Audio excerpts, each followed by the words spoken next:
Friends, welcome to N wife kitchen. இன்றைக்கி வந்து சுண்டைக்காய் காரக்குழம்பு செய்யலாம். சுண்டைக்காய் காரக்குழம்பு வந்து இட்லி, தோசை, சாதத்துக்கு வந்து அவ்வளோ டேஸ்ட்டாக இருக்கும். சுண்டைக்காயை இந்த மாதிரி இடித்து தண்ணீரில் சுத்தப்படுத்தி எடுத்து வச்சுக்கலாம்.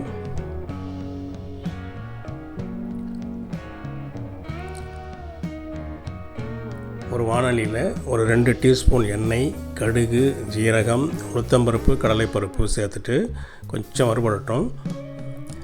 பெருங்காயத்தூள், கறிவேப்பிலை, வெங்காயம், பூண்டு வந்து ஒரு 5 திரி நல்லா நசுக்கி அதையும் சேர்த்து வதக்கி விட்டுடுங்க. இப்போ நம்ம ஏற்கனவே நறுக்கி வச்சுருக்கிற தக்காளியை சேர்த்து இந்த வெங்காயம் தக்காளி ஆகிறதுக்கு கொஞ்சம் லைட்டாக உப்பு போட்டு மூடி போட்டு வேகட்டும். அது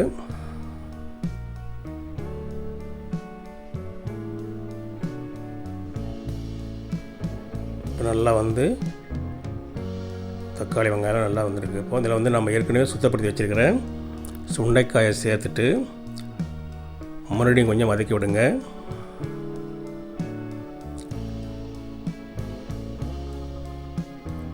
மிளகாய் தூள் வந்து 1 டீஸ்பூன், தனியாத்தூள் 2 டீஸ்பூன், மஞ்சள் தூள் ஒரு 1/2 டீஸ்பூன் சேர்த்துட்டு இதை நல்லா கலந்து விட்டுடுங்க.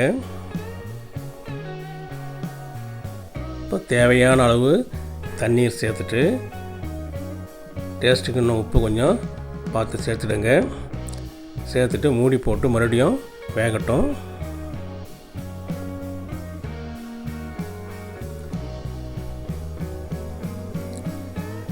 இப்போ குழம்பு நல்லா கொதி வந்துருக்கு. இதில் வந்து நம்ம ஏற்கனவே கரைச்சி வச்சுக்கிற புளி கரைசலை சேர்த்துட்டு கொஞ்சம் நேரம் கொதிக்க விட்டோம்னா சூப்பரான சுண்டைக்காய் காரக்குழம்பு ரெடி ஆகிடும். இதில் வந்து கொத்தமல்லி கொஞ்சம் சிறுவை கட் பண்ணி சேர்த்துடுங்க. ஃப்ரெண்ட்ஸ், வீட்டில் ட்ரை பண்ணுங்கள். நான் ஏற்கனவே சொன்ன மாதிரி இட்லி, தோசை, சாதத்துக்கு வந்து அவ்வளோ டேஸ்ட்டாக இருக்கும்.